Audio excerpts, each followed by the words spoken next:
Hello, everyone, and welcome to Doing Business in Bentonville. My name is Andy Wilson, and I'm the Executive Director. We have such a great podcast for you this morning. Want to introduce Dallas Counts. Dallas, welcome to Doing Business in Bentonville. Thanks, Andy, man. I'm really excited to be here. Man, I'm so glad you're here, and you will too when you hear the content we're about to discuss today. And I will tell you, lean into this, get comfortable, because Dallas, I want to thank you for being here. And you really worked hard on all the content that you have shared with me already this morning. And I'm looking forward to walking our viewers through all this wonderful stuff. So are you ready, Dallas? I'm super excited for this content. All right. Now, but before we get into this, I want to introduce this guy to you, okay? I mean, he's really an amazing guy. Dallas, let's talk a bit before we get in about what have you been doing for the last 15 years? Oh, man, Andy, I've had a wonderful last 15 years. So about 15 years ago, I joined Walmart, and I started at Walmart in asset protection, learning all about operations, but I really found my passion when I moved into merchandising. I moved into merchandising about 2 years after starting and spent about 10 years at Walmart in merchandising in food mostly, and then I also did a little stint over at Sam's Club. Also really, really fun. For all my people over at Sam's Club, miss you, love you. All right. Then last 2 years of my Walmart career, I spent leading our entertainment, toys, and seasonal site merchandising team. Right. So it was a wonderful journey over there. I learned so much about our operations, so much about merchandising, and then getting to bring that all together with my e-commerce experience. You know, isn't it exciting that merchandising, being a merchant? Oh, yes. You know, I spent almost 30 years at Walmart, as you know, and most of that was operations. Well, the last 12 was in HR, and that's a long story. But anyway, but you know what? I never stopped being a merchant, ever. You know, and Sam, he always wanted us. He said, "I don't care what your job is." I remember he used to tell the attorneys, I want you to be a merchant." And that's awesome. Yeah, that's absolutely, and that's the culture that I got to be so thankful for to breed. So. Yeah, it's a merchandise-driven company. You hear Doug McMillan say it today. You hear all the people say it today. Okay, now, we're going to talk Omnichannel, of course, today. Now, so you've recently made a move to another company, so tell us about that. Yeah, super excited about this move. So I recently joined White Spider, who's a local company here that was founded here to work with Walmart and specifically within the e-commerce space. And so they really work with bringing suppliers and Walmart together because there can often be gaps that are hard to fill and understand. And so I recently joined them in a new, unique role. Okay. Historically, White Spider has worked very specifically with suppliers. Right. But my job over at White Spider will be to work with the retailer. So in this instance, I'll be working directly with Walmart, where I'll get to go in and help understand what are their pain points, what's, the challenges that they have. And then the fun part about this is I get to then collaborate back with our supplier partners to see how can we help close those gaps. So you're working at White Spider, but your main focus is Walmart. That's right. That's awesome. And I hope all of our Walmart people, we'll make sure we share your number and email to all of our guests. But that's pretty cool that you have one focus, and that's Walmart, and to work with them was wonderful. Well, we're so glad you're here, and we want you. And this omnichannel conversation that we're going to have today, it's for all retailers, it's for all suppliers, not just Walmart. So, correct about that? Absolutely right. So, because this is great. Well, we have some really key topics today that we want to talk about. And so let's talk about those topics, and then let's just dive in deep, okay? So let's do that. So the first topic is omnichannel and the customer perspective. So before we jump into that for a moment, I really am looking forward as a customer to hear your perspectives on all that, okay? Because we're all customers, and then secondly, we're going to talk about retailers and suppliers, their role in the omnichannel experience, right? What are their objectives? And then what's going to be great is that we're going to end up with you sharing your experiences and insights, I'm sure from Walmart, involved in that now on the other side, the analytical side, and all that. So how's that sound? That sounds great. Okay. All right. So let's do this then.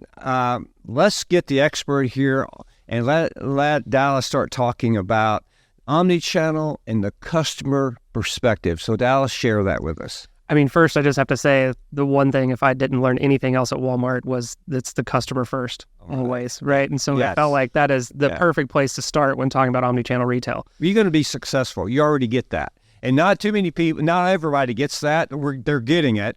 But Sam even taught us that. And I don't want to go back, but I remember one time, I got to say this is such a great story. But I remember chairman of a huge supplier. We had a shareholders meeting, and which Walmart recently had, and I remember Sam said to the chairman of this supplier group, and some of the people will remember the story, will know who I'm talking about. But they said Sam told him he didn't understand who the customer was. He said he thought Walmart was the customer, and Sam said Walmart is not the customer. The shopper is the customer. Is that what you're talking about today? That's absolutely right. Oh, and awesome. Centering ourselves on that concept of who the customer is going to be invaluable as we talk about omnichannel retail. And the reason I say that too is omnichannel retail is evolving at such a rapid rate today that the customer and how we think about them also has to evolve at a rapid rate. If we want to serve the customer, we have to make sure that we're changing our thought processes and we're staying caught up at the same rate that they're adjusting. And so that's kind of why I wanted to talk about the customer first in omnichannel retail. Good. Go for it. Okay.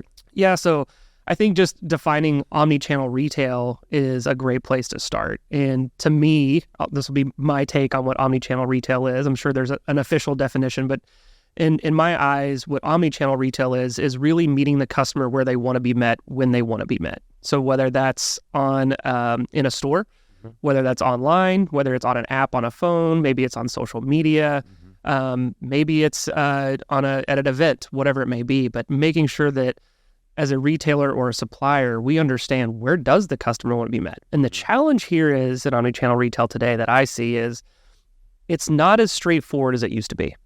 Used to be you did, traditional advertising, you wanted to bring people into a store, and that's how you would interact with your customer. But today, you don't just interact with your customer just in a store setting. And so everything from a fulfillment method of are we shipping, delivering, picking up, to how are we talking to the customer? Is it on, Facebook? Is it Instagram? Is it TikTok? Are we doing it through a streaming service? Is it through a podcast? Yeah. How are we interacting with that customer today, and how do they want to be interacted with? Right. Is what I think we should really kind of understand, and that will help us understand what is omnichannel retail. I read and heard Tom Mars at Walmart say this. He said, the closest store to the customer is in their pocket, their phone. Is that? I mean, would you agree with that? Absolutely. Yeah, absolutely. Yeah. It's amazing, isn't it?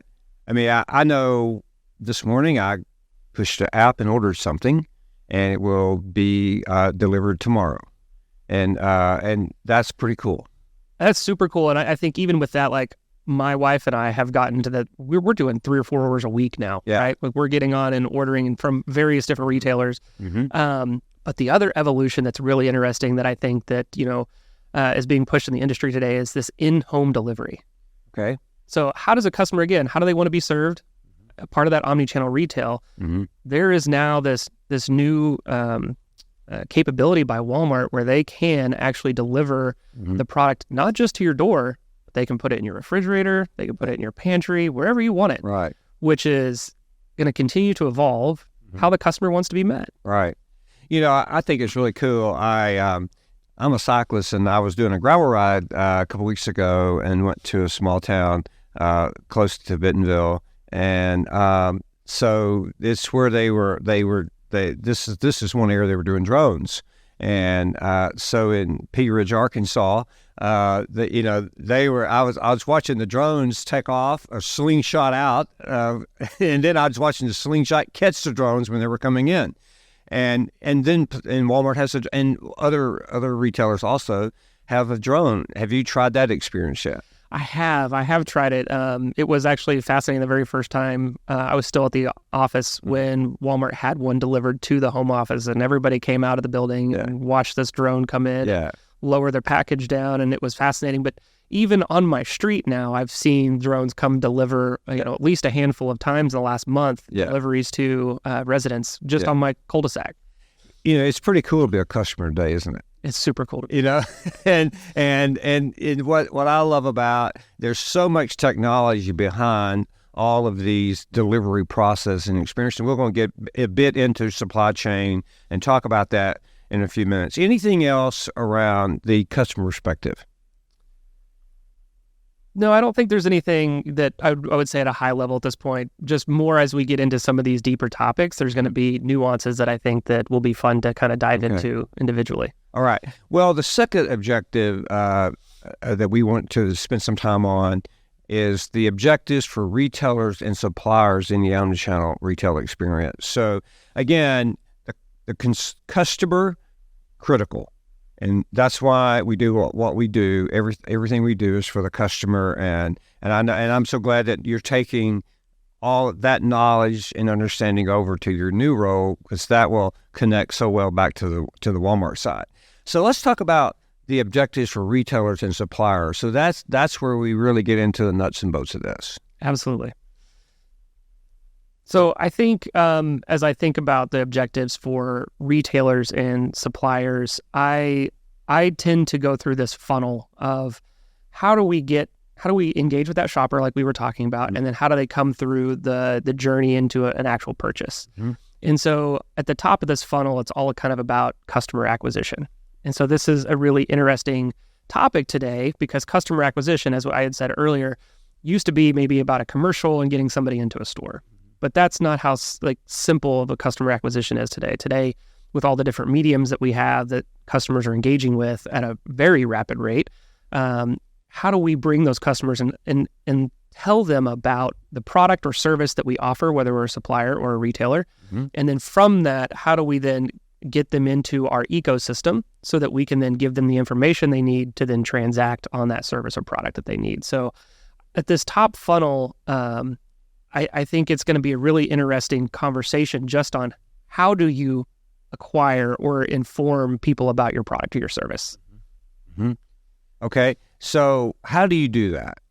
How's the best way for a retailer and supplier to communicate to inform that customer? I mean, that is a great question, and it's not an easy necessarily one to answer, right? So as we think about that customer today, with the different disparate ways in which they're engaging, we now have to have, as a supplier or retailer, strategy for each one of these channels. Okay. So if I'm a customer going on Google to search for a product, I have to have a strategy of how do I want to engage with that customer on Google. Is it a specific product? Is it a service? Is it any type of different product there? I have a couple different ways I can do that, right? I can pay for it through, search engine marketing, or I can try to get that through organic search results with a search engine optimization. And so those are some just within that. But then you start getting into how are they engaging with our products on social media? Is it direct to consumers? Mm-hmm. Is it going through a retailer? And so I think understanding each of these layers is going to be pivotal for the supplier to understand, how do I want to allocate funds, which I think is where we're really going to get into some meat of the conversation. Because the funds we have to allocate as a supplier or retailer today can't all go to one channel. We have to then start to understand, how do we break up our investments to go through? Do I want to invest on Google? Do I want to invest on Instagram or TikTok? Do I want to do a commercial? Am I doing a podcast? How am I trying to acquire and inform that customer, that acquisition?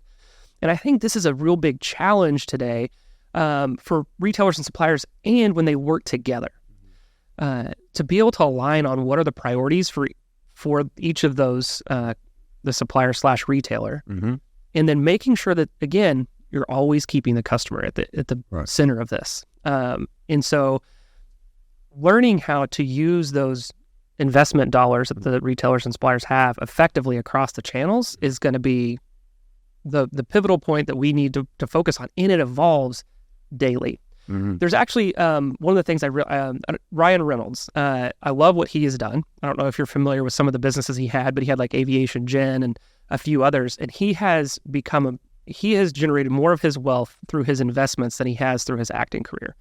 And they've come up with this thing called fast advertising.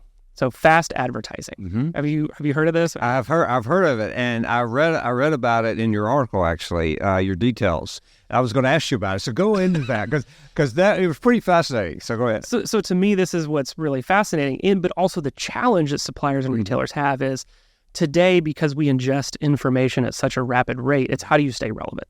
And so Ryan and his team, what they were setting out to do was, how do we take current events and then immediately within a 24-hour time period, turn around and speak to the customers about these relevant events, but also inject our product or service and how that it makes sense. Mm. And through that, they were able to gain a lot more views and interactions, impressions with their customer base than someone that's maybe sitting around saying, hey, let's think about this strategy for 3 to 6 months. Mm. Yeah, because the time has passed at that point. You've missed the window. That's at exactly that point. Right. Now, so as part of your role working at White Spider, working with Walmart, is that will you sit down with the supplier or with the retailer, and will you walk through these different channels and your recommendations and how to navigate these channels? Will you do that with them? Is that part of your role? Yeah, some of my role will be to sit down and work with the retailer to understand how are they thinking about how they want to, again, invest and how they want to grow these different segments. Right.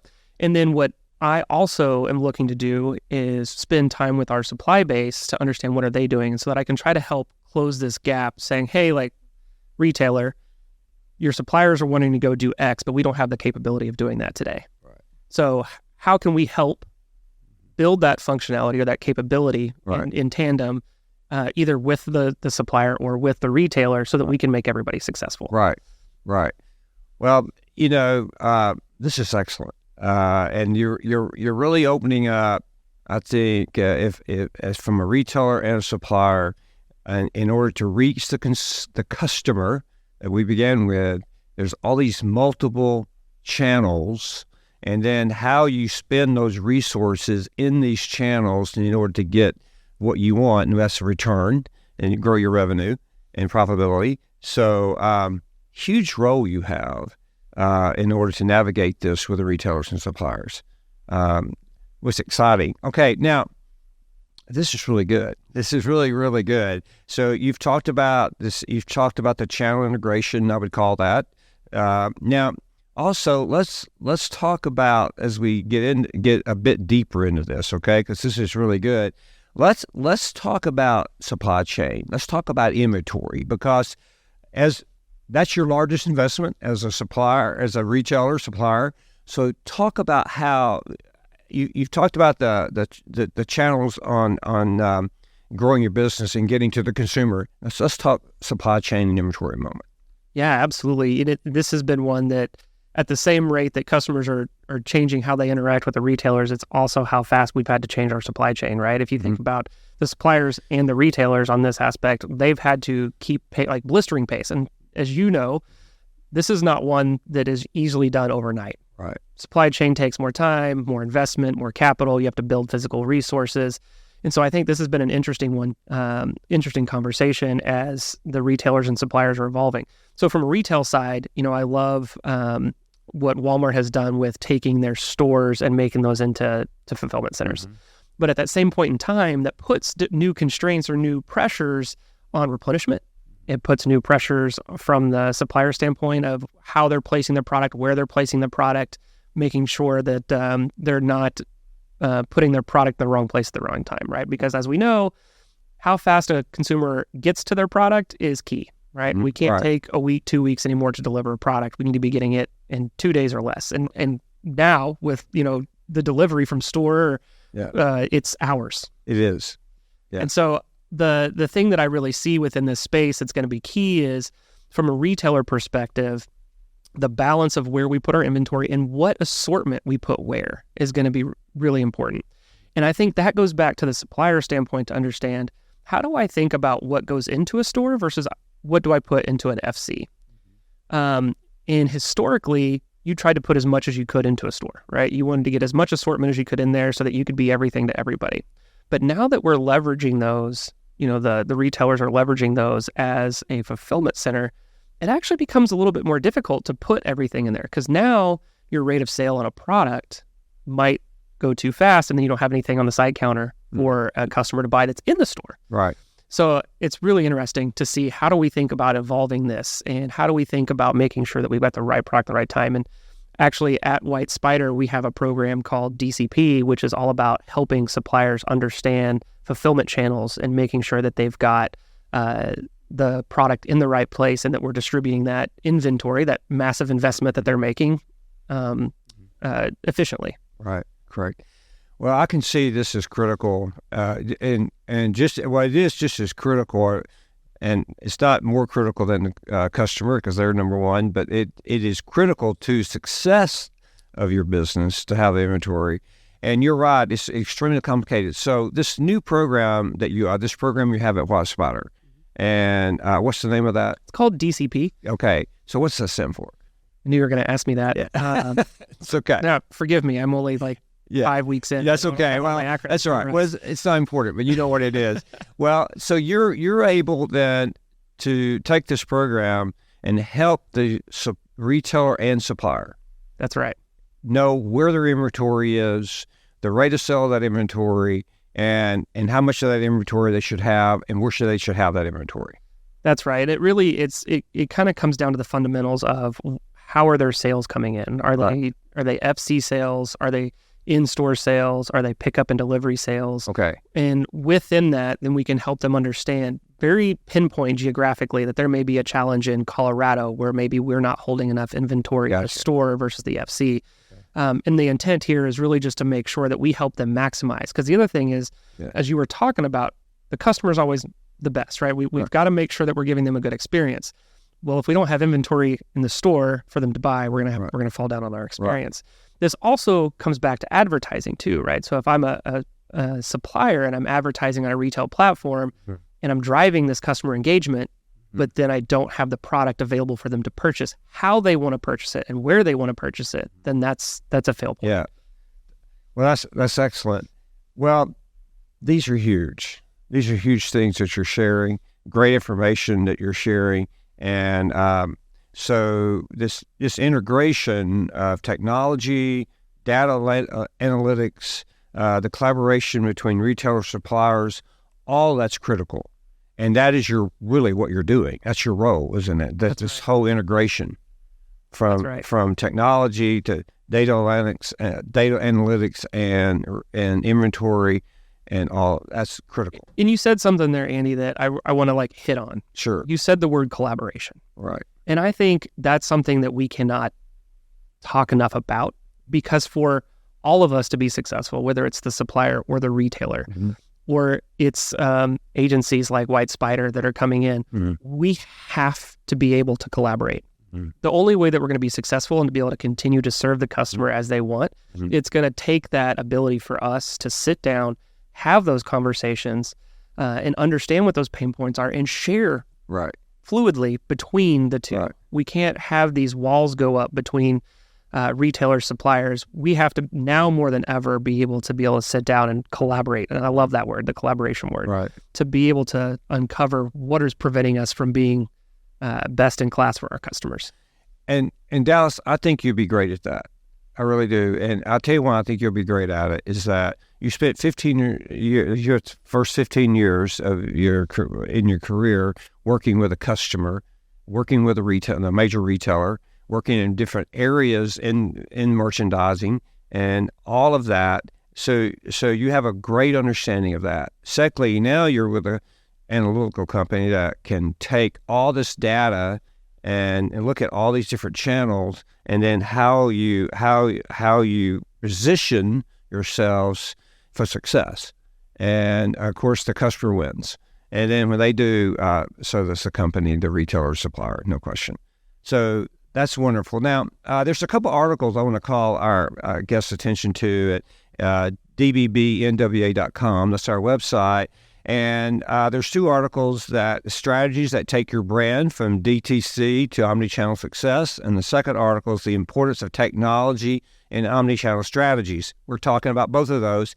So not only what Dallas is sharing with us is critical, but for some reading. And then also we will also be publishing an article about this podcast. So there'll be more information at our website. So check that out. Now, Dallas, again, you have shared some really excellent information so far about two really critical objectives, and one is the customer. I love the customer perspective you shared, and you've really talked about, the importance of the customer.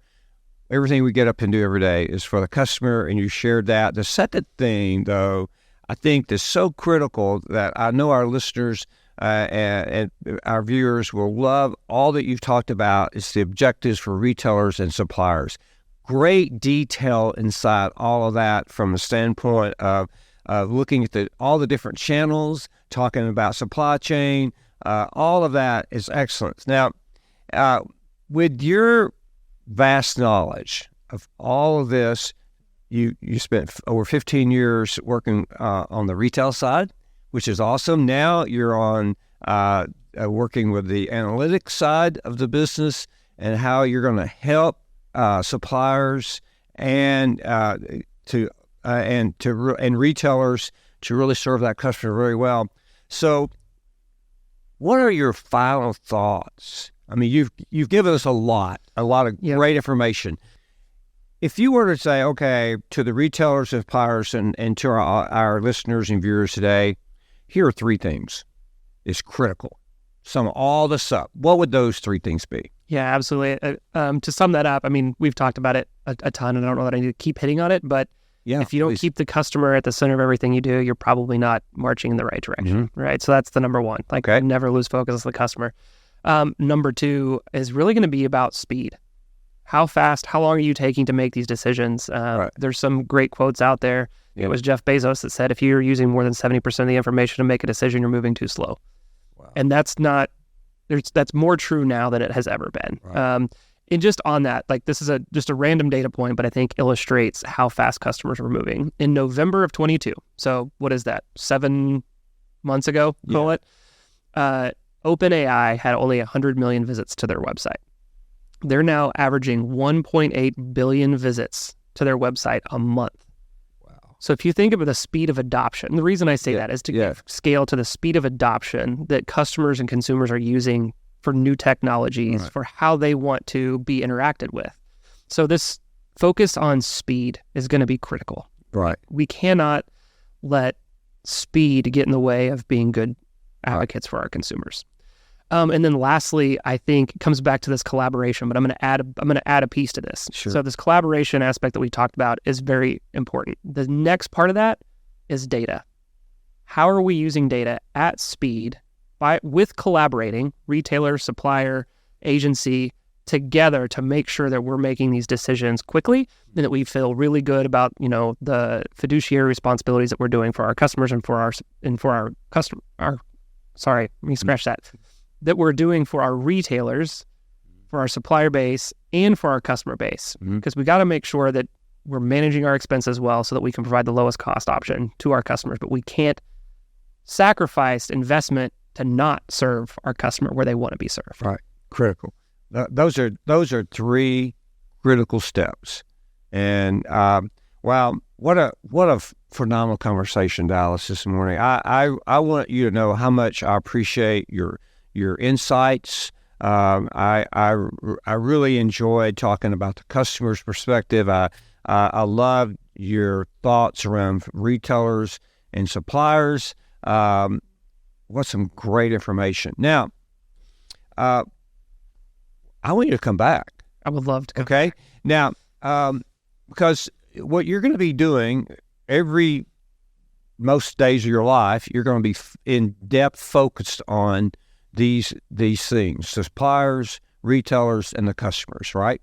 That's right. I mean, that's what you're going to get up to do every day. That's right. Okay. Well, you're going to learn things every day. You're going to grow. You're going to find success stories. You're going to find things that didn't work, but yet what worked, and all these challenges that lay ahead for our suppliers, for our retailers, and our customers. So I want you to come back and share these learnings with us. Okay.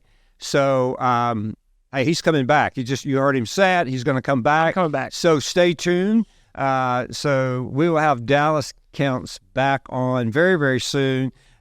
Dallas, it's been such a pleasure. This has been a pleasure and an honor. I've been so happy to be here. And Andy, if I can say one more thing, my wife is going to be so happy because I get so passionate about this, and she tends to be the ear that has to listen to me.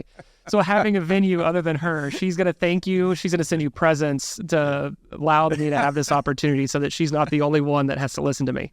Well, let me just say, we're all about happy marriages around here. So, okay, there we go. We're gonna help you out there.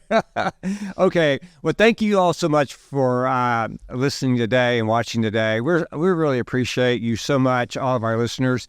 And let me tell you, you can find out a lot more information about Omnichannel on our website. It's dbbnwa.com.